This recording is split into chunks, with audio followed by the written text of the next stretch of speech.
Família Crescer, a paz do Senhor. Continuando a nossa leitura bíblica, Atos capítulo 5. Um homem chamado Ananias, juntamente com Safira, sua mulher, também vendeu uma propriedade. Ele reteve parte do dinheiro para si, sabendo disso também sua mulher, e o restante levou e colocou aos pés dos apóstolos. Então perguntou Pedro: Ananias, como você permitiu que Satanás enchesse seu coração, a ponto de você mentir ao Espírito Santo e guardar para si uma parte do dinheiro que recebeu pela propriedade? Ela não lhe pertencia? E depois de vendido, o dinheiro não estava em seu poder?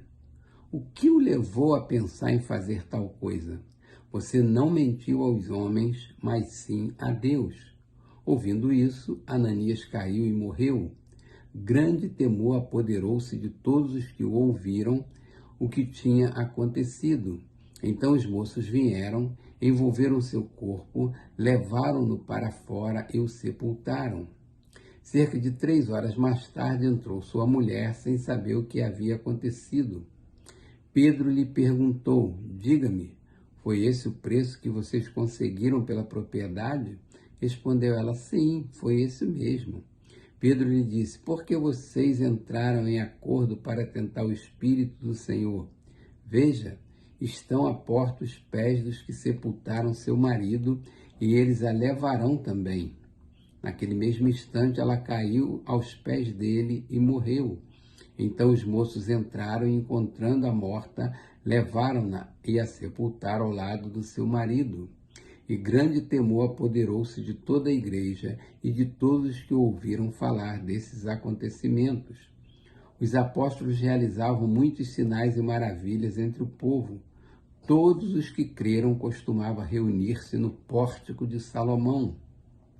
Dos demais, ninguém ousava juntar-se a eles, embora o povo estivesse em alto conceito. Em número cada vez maior, homens e mulheres criam no Senhor e lhes eram acrescentados, de modo que o povo também levava os doentes às ruas e os colocava em camas e macas, para que pelo menos a sombra de Pedro se projetasse sobre alguns, enquanto ele passava. Afluíam também multidões das cidades próximas a Jerusalém, trazendo seus doentes e os que eram atormentados por espíritos imundos, e todos eram curados. Então o sumo sacerdote e todos os seus companheiros, membros do partido dos saduceus, ficaram cheios de inveja. Por isso mandaram prender os apóstolos, colocando-os numa prisão pública. Mas durante a noite um anjo do Senhor abriu as portas do cárcere, levou-os para fora e disse: dirijam-se ao templo e relatem ao povo toda a mensagem desta vida. Ao amanhecer, eles entraram no pátio do templo, como haviam sido instruídos, e começaram a ensinar o povo. Quando chegaram o sumo sacerdote e os que os seus companheiros convocaram o sinédrio, toda a assembleia dos líderes religiosos de Israel, e mandaram buscar os apóstolos na prisão. Todavia, ao chegarem à prisão, os guardas não os encontraram ali. Então voltaram e relataram: encontramos a prisão trancada com toda a segurança, com os guardas diante das portas, mas quando as abrimos, não havia ninguém. Diante desse relato, o capitão da guarda do templo e os chefes dos sacerdotes ficaram perplexos, imaginando o que teria acontecido. Nesse momento chegou alguém e disse: os homens que os senhores puseram na prisão estão no pátio do templo ensinando o povo. Então, indo para lá com os guardas, o capitão trouxe os apóstolos, mas sem o uso de força, pois temiam que o povo os apedrejasse. Tendo levado os apóstolos, apresentaram-nos ao sinédrio para serem interrogados pelo sumo sacerdote, que lhes disse: demos ordens expressas a vocês para que não ensinassem neste nome. Todavia vocês encheram Jerusalém com sua doutrina e nos querem tornar culpados do sangue desse homem.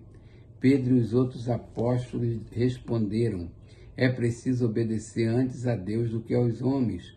O Deus dos nossos antepassados ressuscitou Jesus, a quem os senhores mataram, suspendendo no madeiro.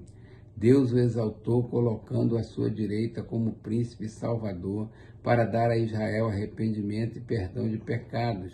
Nós somos testemunhas destas coisas, bem como o Espírito Santo, que Deus concedeu aos que lhe obedecem. Ouvindo isso, eles ficaram furiosos e queriam matá-los. Mas um fariseu chamado Gamaliel, mestre da lei, respeitado por todo o povo, levantou-se no sinédrio e pediu que os homens fossem retirados por um momento. Então lhes disse: Israelitas, considerem cuidadosamente o que pretendem fazer a estes homens. Há algum tempo apareceu Teudas, reivindicando ser alguém, e cerca de 400 homens se juntaram a ele. Ele foi morto, todos os seus seguidores se dispersaram e acabaram em nada. Depois dele, nos dias do recenseamento, apareceu Judas, o galileu, que liderou um grupo em rebelião. Ele também foi morto e todos os seus seguidores foram dispersos. Portanto, neste caso eu os aconselho: deixe esses homens em paz e soltem-nos. Se o propósito ou atividade deles for de origem humana, fracassará. Se proceder de Deus, vocês não serão capazes de impedi-los, pois se acharão lutando contra Deus. Eles foram convencidos pelo discurso de Gamaliel, chamaram os apóstolos e mandaram açoitá-los. Depois ordenaram-lhes que não falassem em nome de Jesus e os deixaram sair em liberdade. Os apóstolos saíram do sinédrio alegres por terem sido considerados dignos de serem humilhados por causa do nome. Todos os dias, no templo e de casa em casa, não deixavam de ensinar e proclamar que Jesus é o Cristo. Capítulo 6. Naqueles dias, crescendo o número de discípulos judeus de fala grega, entre eles queixaram-se dos judeus de fala hebraica, porque suas viúvas estavam sendo esquecidas na distribuição diária de alimento. Por isso os 12 reuniram todos os discípulos e disseram: não é certo negligenciarmos o ministério da palavra de Deus a fim de servir às mesas. Irmãos, escolham entre vocês 7 homens de bom testemunho, cheios do espírito de sabedoria. Passaremos a eles essa tarefa e nos dedicaremos à oração e ao ministério da palavra.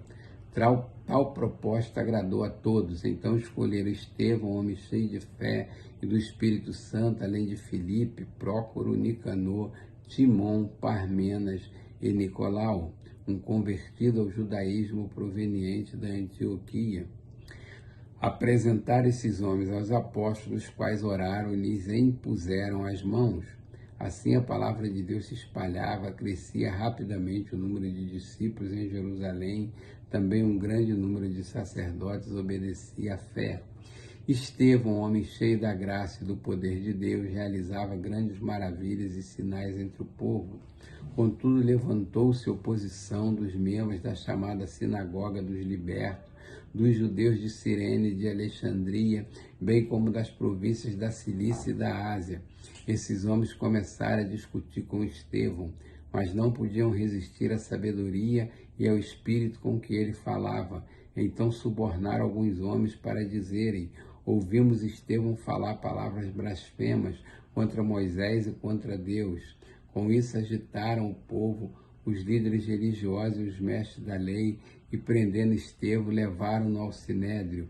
Ali apresentaram falsas testemunhas que diziam: este homem não para de falar contra este lugar santo e contra a lei, pois ouvimos dizer que esse Jesus, o Nazareno, destruirá este lugar e mudará os costumes que Moisés nos legou. Olhando para ele, todos os que estavam sentados no sinédrio viram que seu rosto parecia o rosto de um anjo. Capítulo 7. Então o sumo sacerdote perguntou a Estevão: são verdadeiras essas acusações? A isso ele respondeu: irmãos e pais, ouçam-me. O Deus glorioso apareceu a Abraão, nosso pai, estando ele ainda na Mesopotâmia, antes de morar em Harã, e lhe disse: sai da sua terra e do meio de seus parentes e vá para a terra que eu lhe mostrarei. Então ele saiu da terra dos caldeus e se estabeleceu em Harã. Depois da morte de seu pai, Deus o trouxe a esta terra, onde vocês agora vivem.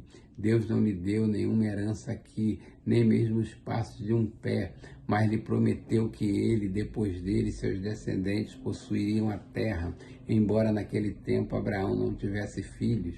Deus lhe falou desta forma: Seus descendentes serão peregrinos numa terra estrangeira e serão escravizados e maltratados por 400 anos. Mas eu castigarei a nação a quem servirão como escravos, e depois sairão dali e me adorarão neste lugar. E deu a Abraão a aliança da circuncisão. Por isso Abraão gerou Isaque e o circuncidou 8 dias depois de seu nascimento. Mais tarde Isaque gerou Jacó e estes 12 patriarcas. Os patriarcas, tendo inveja de José, venderam-no como escravo para o Egito, mas Deus estava com ele e o libertou de todas as suas tribulações, dando a José favor e sabedoria diante do faraó, rei do Egito. Este o tornou governador do Egito e de todo o seu palácio. Depois houve fome em todo o Egito e em Canaã, trazendo consigo grande sofrimento, e os nossos antepassados não encontravam alimento. Ouvindo que havia trigo no Egito, Jacó enviou nossos antepassados em sua primeira viagem. Na segunda viagem dele, José fez-se reconhecer por seus irmãos, e o faraó pôde conhecer a família de José. Depois disso, José mandou buscar seu pai e toda a sua família, que eram 75 pessoas. Então Jacó desceu ao Egito, onde faleceram ele e os nossos antepassados. Seus corpos foram levados de volta a Siquém e colocados no túmulo que Abraão havia comprado ali dos filhos de Amor por certa quantia. Ao se aproximar o tempo em que Deus cumpriria sua promessa a Abraão, aumentou muito o número do nosso povo no Egito. Então outro rei que nada sabia a respeito de José passou a governar o Egito. Ele agiu traiçoeiramente para com o nosso povo e oprimiu os nossos antepassados, obrigando-os a abandonar os seus recém-nascidos para que não sobrevivessem. Naquele tempo nasceu Moisés, que era um menino extraordinário. Por 3 meses ele foi criado na casa de seu pai. Quando foi abandonado, a filha do faraó o tomou e o criou como seu próprio filho. Moisés foi educado em toda a sabedoria dos egípcios e veio a ser poderoso em palavras e obras. Ao completar 40 anos, Moisés decidiu visitar seus irmãos israelitas. Ao ver um deles sendo maltratado por um egípcio, saiu em defesa do oprimido e o vingou, matando o egípcio. Ele pensava que seus irmãos compreenderiam que Deus o estava usando para salvá-los, mas eles não o compreenderam. No dia seguinte, Moisés dirigiu-se a 2 israelitas que estavam brigando e tentou reconciliá-los, dizendo: homens, vocês são irmãos, por que ferem um ao outro? Mas o homem que maltratava o outro empurrou Moisés e disse: quem o nomeou líder e juiz sobre nós? Quer matar-me, como matou o egípcio ontem? Ouvindo isso, Moisés fugiu para Midian, onde ficou morando como estrangeiro e teve 2 filhos. Passados 40 anos, apareceu a Moisés um anjo nas labaredas de uma sarça em chamas no deserto, perto do monte Sinai. Vendo aquilo, ficou atônito e, aproximando-se para observar, ouviu a voz do Senhor: eu sou o Deus dos seus antepassados, o Deus de Abraão, o Deus de Isaque, o Deus de Jacó. Moisés, tremendo de medo, não ousava olhar.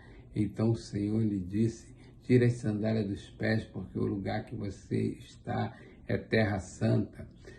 De fato, tenho visto a opressão sobre o meu povo do Egito, ouvi seus gemidos e desci para livrá-lo. Vem agora e eu o enviarei de volta ao Egito. Este é o mesmo Moisés que tinham rejeitado com estas palavras. Quem o nomeou líder juiz? Ele foi enviado pelo próprio Deus para ser líder e libertador deles por meio do anjo que lhe tinha aparecido na sarça. Ele os tirou de lá, fazendo maravilhas e sinais no Egito, no Mar Vermelho e no deserto durante 40 anos. Este é aquele Moisés que disse aos israelitas: Deus lhes levantará dentre seus irmãos um profeta como eu. Ele estava na congregação no deserto com o anjo que lhe falava no monte Sinai e com os nossos antepassados, e recebeu palavras vivas para transmiti-las a nós. Mas nossos antepassados se recusaram a obedecer-lhe, pelo contrário, rejeitaram-no e em seus corações voltaram para o Egito. Disseram a Arão: faça para nós deuses que nos conduzam, pois a esse Moisés que nos tirou do Egito não sabemos o que lhe aconteceu. Naquela ocasião fizeram ídolo em forma de bezerro, trouxeram-lhe sacrifícios e fizeram uma celebração em honra ao que suas mãos tinham feito. Mas Deus afastou-se deles e os entregou à adoração dos astros, conforme o que foi escrito no livro dos profetas. Foi a mim que vocês apresentaram sacrifícios e ofertas durante os 40 anos no deserto, ó nação de Israel. Ao invés disso, levantaram o santuário de Moloque, a estrela do seu Deus Renfã, ídolos que vocês fizeram para adorar. Portanto, eu os enviarei para o exílio, para além da Babilônia. No deserto, os nossos antepassados tinham o tabernáculo da aliança, que fora feito segundo a ordem de Deus a Moisés, de acordo com o modelo que ele tinha visto. Tendo recebido o tabernáculo, nossos antepassados o levaram sobre a liderança de Josué, quando tomaram a terra das nações que Deus expulsou de diante deles. Esse tabernáculo permaneceu na terra até a época de Davi, que encontrou graça diante de Deus e pediu que lhe permitisse providenciar uma habitação para o Deus de Jacó. Mas foi Salomão quem lhe construiu a casa. Todavia o Altíssimo não habita em casa feita por mãos, como diz o profeta: o céu é o meu trono e a terra o estrado dos meus pés. Que espécie de casa vocês me edificarão, diz o Senhor? De onde seria meu lugar de descanso? Não foram as minhas mãos que fizeram todas essas coisas? Povo rebelde, obstinado de coração e de ouvidos, vocês são iguais aos seus antepassados, sempre resistem ao Espírito Santo. Qual dos profetas os seus antepassados não perseguiram? Eles mataram aqueles que prediziam a vinda do justo, de quem agora vocês se tornaram traidores e assassinos. Vocês que receberam a lei por intermédio de anjos, mas não lhe obedeceram. Ouvindo isto, ficavam furiosos e rangiam os dentes contra ele. Mas Estevão, cheio do Espírito Santo, levantou os olhos para o céu e viu a glória de Deus e Jesus de pé à direita de Deus, e disse: vejo o céu aberto e o Filho do Homem de pé à direita de Deus. Mas eles taparam os ouvidos e, gritando bem alto, lançaram-se todos juntos contra ele. Arrastaram-no para fora da cidade e começaram a apedrejá-lo. As testemunhas deixaram seus mantos junto aos pés de um jovem chamado Saulo. Enquanto apedrejava Estevão, estourava: Senhor Jesus, recebe o meu espírito. Então caiu de joelhos e bradou: Senhor, não os considere culpados deste pecado. E dizendo isto, adormeceu.